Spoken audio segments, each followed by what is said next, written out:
तो अगले क्लास में हम पढ़ चुके थे, प्रेजेंट परफेक्ट कंटिन्यूअस टेंस तक हम पढ़ चुके थे और कुछ एग्जाम्पल था तो हम सेल्फ सॉल्व मतलब कि वो भी कर दिए थे।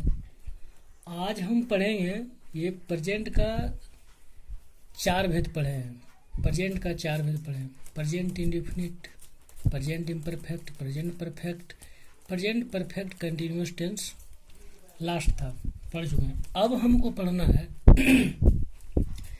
कि से ये कभी होता है। मान के चलिए मैं बोला मैं 2 वर्षों से पढ़ रहा हूँ या मैं 2 वर्षों से पढ़ता आ रहा हूँ, तो इसका कैसे करेंगे से। तो हम जान रहे हैं कि फ्रॉम और सिंस और फॉर इस तीनों का अर्थ से ही होता है, लेकिन फ्रॉम सिंस और फॉर तीनों का अर्थ से होता है, लेकिन तीनों के प्रयोग में बहुत अंतर है। अब अंतर क्या है ये हमको देखना है बारी बारी से। तो देखिए, पॉइंट लिखिए कि जब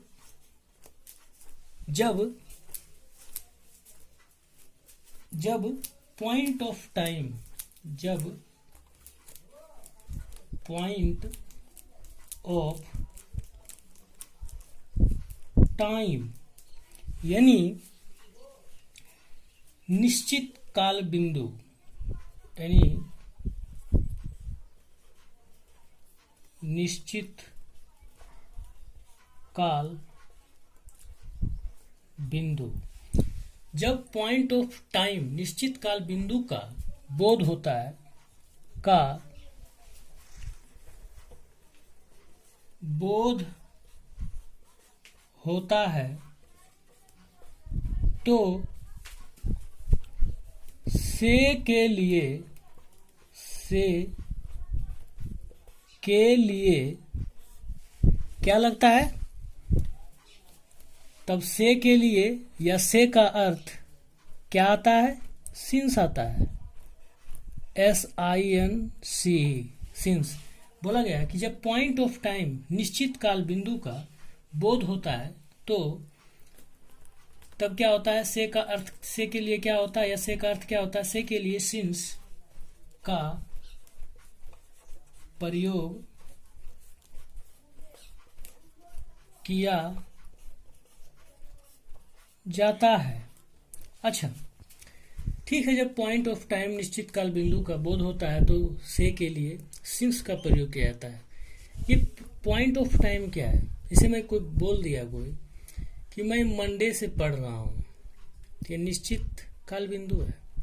कोई बोल दिया कि मैं 1995 से पढ़ रहा हूँ या पढ़ता आ रहा हूँ। जनरली से जो सिंस और फोर होता है का प्रयोग प्रेजेंट परफेक्ट कंटिन्यूअस टेंस या past perfect continuous tense, past perfect continuous tense और फ्यूचर परफेक्ट कंटिन्यूअस टेंस के लिए होता है। ये तो समय का बोध करवाता है।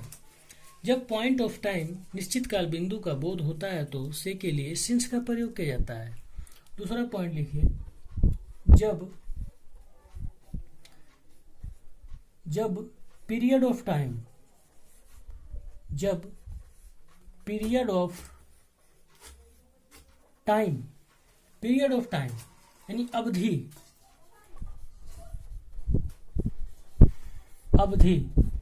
जब पीरियड ऑफ टाइम का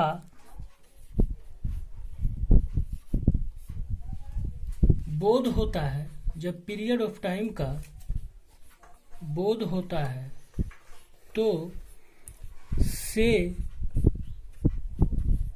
के लिए फोर का प्रयोग होता है, फोर का प्रयोग किया जाता है या होता है।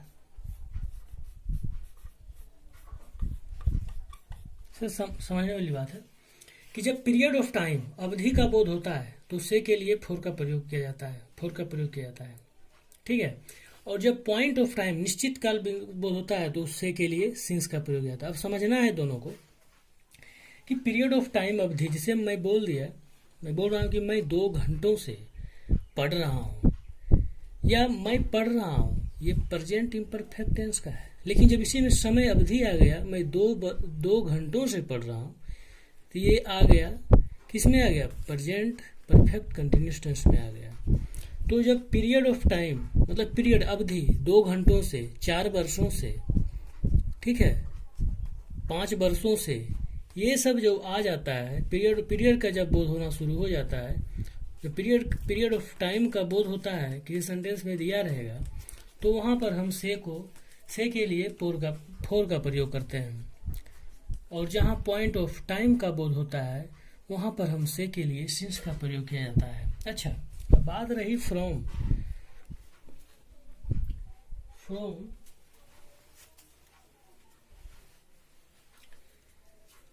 रही फ्रॉम का, तो हम देखते हैं।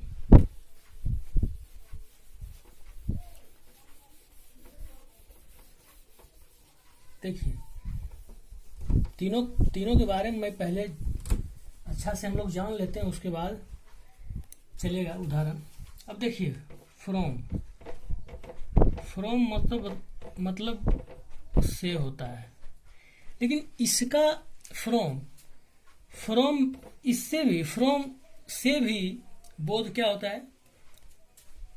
पॉइंट ऑफ टाइम का ही होता है, पॉइंट ऑफ टाइम का। जब पॉइंट ऑफ टाइम का बोध हो तो फ्रॉम का प्रयोग होता है। तो फ्रॉम या तो जब पॉइंट ऑफ टाइम का बोध हो तो से के लिए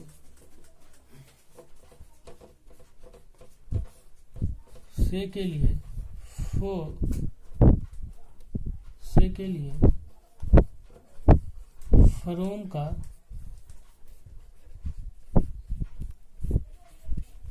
प्रयोग होता है।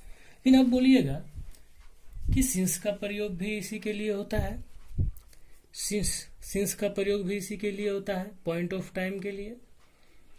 और फ्रॉम का इसमें अंतर दोनों में क्या है? अंतर यही है कि ये सिंस जो लगता है वो प्रेजेंट परफेक्ट कंटिन्यूअस टेंस में लगता है, और पास्ट परफेक्ट कंटिन्यूअस टेंस में यूज होता है, और फ्यूचर परफेक्ट कंटिन्यूअस टेंस में भी यूज होता है। लेकिन इस फ्रॉम जो है, इससे तो बोध होता है, पॉइंट ऑफ टाइम का बोध होता है, लेकिन ये सभी जगह यूज किया जाता है, सभी टेंस के साथ इसको हम यूज कर सकते हैं। यही अंतर है, और कोई अंतर नहीं है। ठीक है, जब पॉइंट ऑफ टाइम का बोध फ्रॉम होता है तो से होता है, से के लिए होता है। पॉइंट ऑफ टाइम का बोध हो तो से के लिए फ्रॉम का प्रयोग होता है, और जब पॉइंट ऑफ टाइम का बोध हो तो से के लिए किसका प्रयोग होता है? सिंस का प्रयोग होता है। दोनों में अंतर सिर्फ यही है कि जो सिंस होता है वो प्रेजेंट परफेक्ट कंटिन्यूअस टेंस और पास्ट परफेक्ट कंटिन्यूअस टेंस, उसके बाद फ्यूचर परफेक्ट कंटिन्यूअस टेंस में होता है। लेकिन फ्रॉम जो होता है, फ्रॉम का जो प्रयोग होता है, इसमें इसका जो प्रयोग होता है सभी टेंस के साथ होता है। यही अंतर है इसमें। अब थोड़ा उदाहरण हम देख लेते हैं, एग्जाम्पल।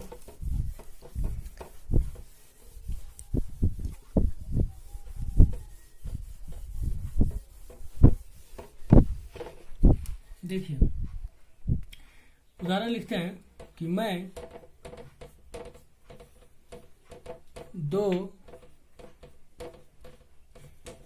वर्षों से पढ़ रहा हूँ। क्या होगा? या इसको क्या बोल सकते हैं? मैं 2 वर्षों से पढ़ता आ रहा हूँ।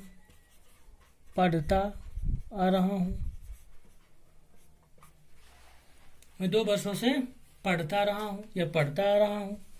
वो ओनली मैं 2 वर्षों से पढ़ता रहा हूँ, ये भी सही था। मैं 2 वर्षों से पढ़ता आ रहा हूँ, ये भी सही है।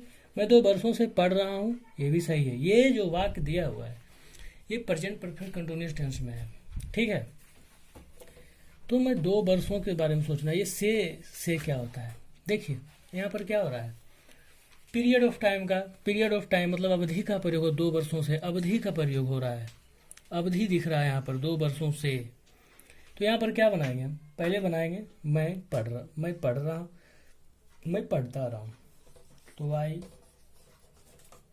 हैव बीन रीडिंग, मैं पढ़ता आ रहा हूँ हो गया, मैं पढ़ता आ रहा हूँ इसका हो गया। आई हैव बीन रीडिंग बता चुके थे जिस हिंदी क्रिया के बाद बैक के अंत में ता रहा हूँ, ते आ रहे हैं, ती आ रही है, तो उसको हम प्रेजेंट परफेक्ट कंटिन्यूअस टेंस में समझते हैं। तो आई इसमें हैव बीन या हैज बीन का प्रयोग होता है। तो आई हैव बीन रीडिंग बोलता है कि 2 वर्षों से को तो पहले सिंस क्या 4 लिखेंगे, सिंस नहीं लिखेंगे, 4 लिखेंगे। I have been reading for 2 years, I have been reading for 2 years, ठीक है।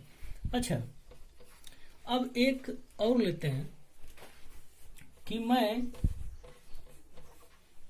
1995 से पढ़ता आ रहा हूँ। देखिए यहाँ पर पॉइंट ऑफ टाइम है, पॉइंट ऑफ टाइम है, निश्चित काल बिंदु है 1995 से। वहां पर जो 2 वर्षों से था वो पीरियड था, अवधि था, ठीक है, पीरियड ऑफ टाइम था। लेकिन ये मैं 1995 से एक निश्चित काल बिंदु है, ठीक है, एक निश्चित काल बिंदु है। तो मैं 1995 से पढ़ता आ रहा हूँ। तो क्या मैं पहले बनाऊंगा मैं पढ़ता आ रहा हूँ, तो आप लोग जानते हैं आई हैव बीन रीडिंग, क्या यहाँ हो जाएगा सिंस 1995, बस, ठीक है। तो ये यहाँ पर हो गया, मैं 1995 से पढ़ता आ रहा हूँ। उसके बाद और देखना है एक और ले लेते हैं।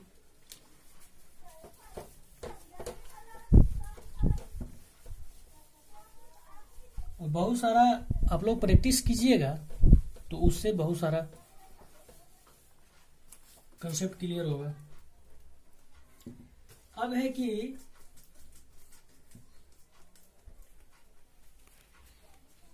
सीता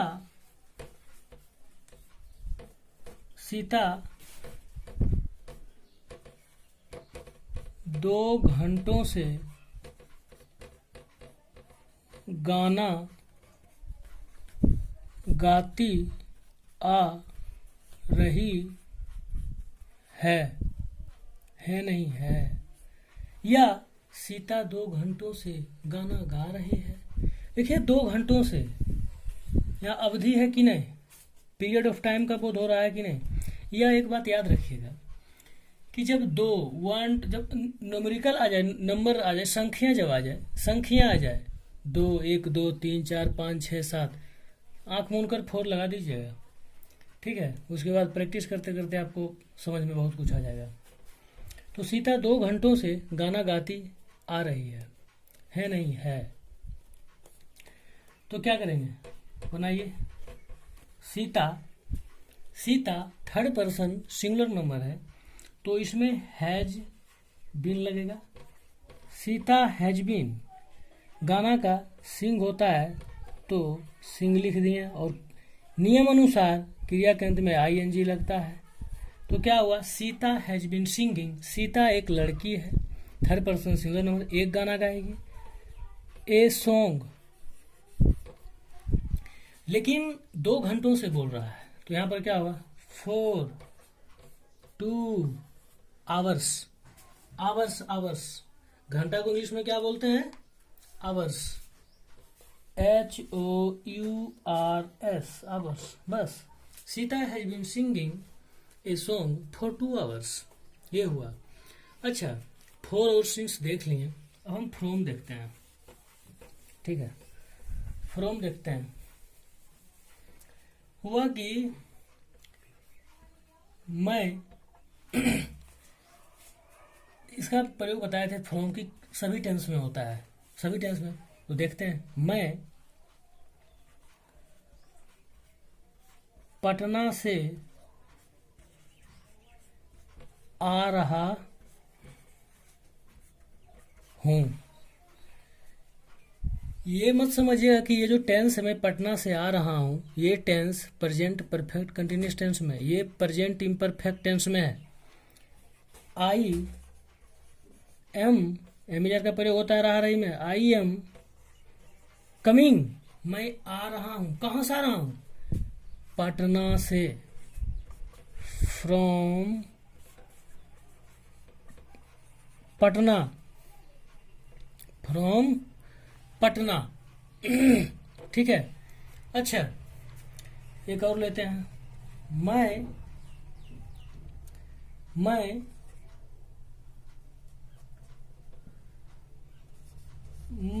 पटना से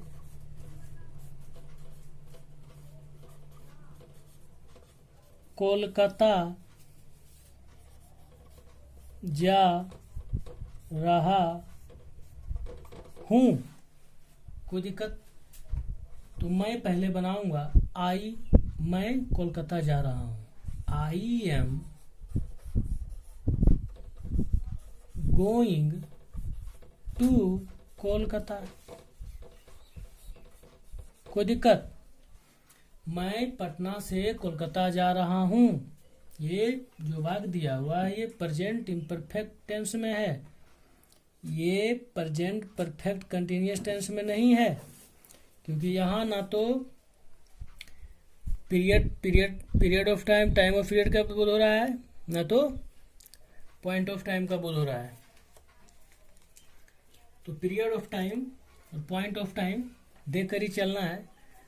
और ये फ्रॉम का जो होता है प्रयोग तो सभी टेंस में होता है। तो I am going to Kolkata, मैं कोलकाता जा रहा हूँ। कहाँ से भाई? पटना से। फ्रॉम पटना। कोई दिक्कत?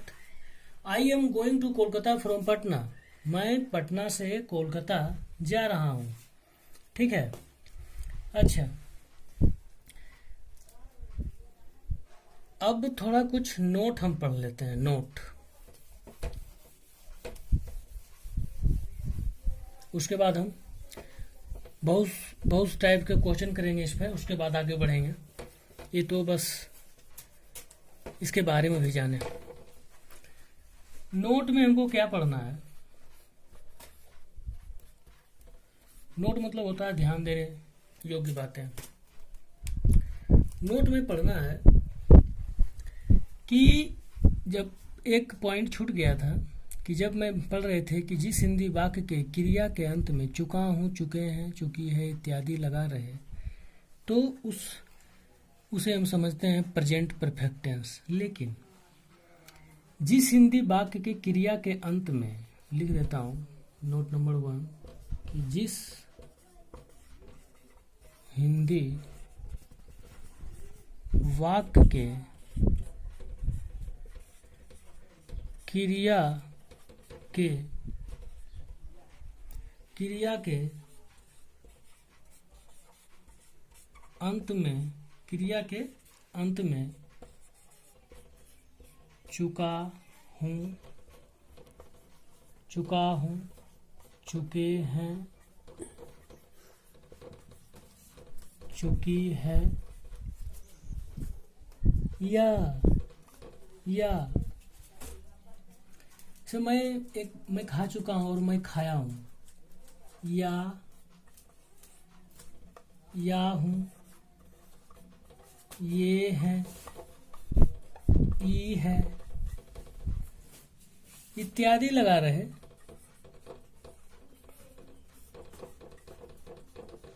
इत्यादि लगा रहे तो हम जिस हिंदी वाक्य क्रिया के अंत में चुका हूं, चुके हैं, चुकी है, या या हूँ, ये है, ई है इत्यादि लगा रहे तो हम उसे भी PRESENT प्रेजेंट परफेक्ट टेंस में समझते हैं। प्रेजेंट परफेक्ट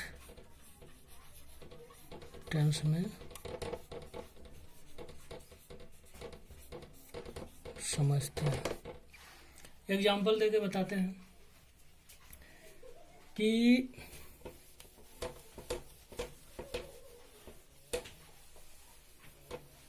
देखिए, जैसे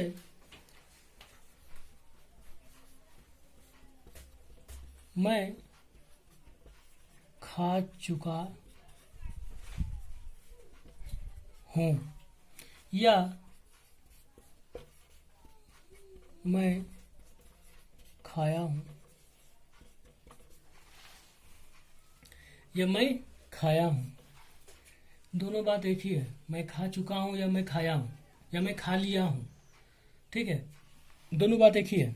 देखिए क्रियाकंत में या हूँ है कि नहीं, और यहाँ पर चुका हूँ है कि नहीं, तो यही पॉइंट छूट गया था। तो इसी इसका जो होगा तो क्या है, चुका हूँ जो हैव हैज लगता है तो आई हैव, और खाना का तीसरा रूप होता है या क्रिया तीसरा रूप होता है इटेन, ठीक है, आई हैव इटेन। या हम लोग खाए हैं, ये भी होता है कि हम लोग खाए हैं, हम लोग खाए हैं, तुम खाए हो, ऐसा रहे तो ये प्रेजेंट परफेक्ट टेंस में होता है, उसी के नियम अनुसार बनाया जाता है। We have eaten, EATEN, eaten. तो बस अब टेंस प्रेजेंट का 4 जो था वो खत्म हो गया। अब हम इसका सूत्र लिखते हैं, उसके बाद हम प्रैक्टिस करेंगे अगले क्लास में भी, लेकिन अभी मैं सूत्र लिखता हूँ। देखिए, प्रेजेंट टेंस है, प्रेजेंट टेंस इसका कितना 4 गो था, 4 बेटा या 4 भेद था, कौन कौन, प्रेजेंट इंडेफिनिट टेंस, जिसका सूत्र क्या होता था, S plus V1 plus object, बस। अच्छा, दूसरा होता था प्रेजेंट इम्परफेक्ट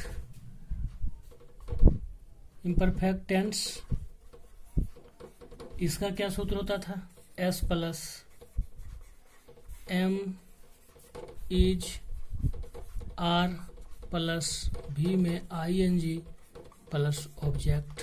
कोई दिक्कत? अच्छा, अब तीसरा देखना है, 2 हो गया, अब तीसरा देखना है। तीसरा होता था present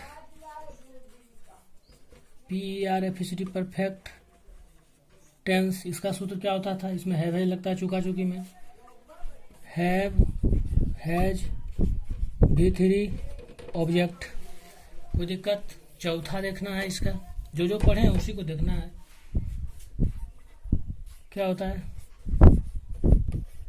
present perfect continuous continuous tense, इसका सूत्र क्या होता है, इसमें हैव बीन लगता है, हैज बीन लगता है, S plus have has plus been plus be में ING प्लस ऑब्जेक्ट। ये सब हम पढ़ चुके हैं। और जो था कुछ जो सीन्स और फॉर्म का प्रयोग पढ़ चुके हैं। अब हमको पढ़ना अगले क्लास में इसका थोड़ा सा प्रैक्टिस कर लेंगे, उसके बाद आगे बढ़ेंगे। तो ठीक है, आज के लिए इतना ही है। अब अगले क्लास में देखेंगे, इस पर बहुत सारे क्वेश्चन बनाएंगे, उसके बाद आप लोग का जो कंसेप्ट और बिल्डअप होगा। ठीक है, आज तक यहीं तक रहने देते हैं।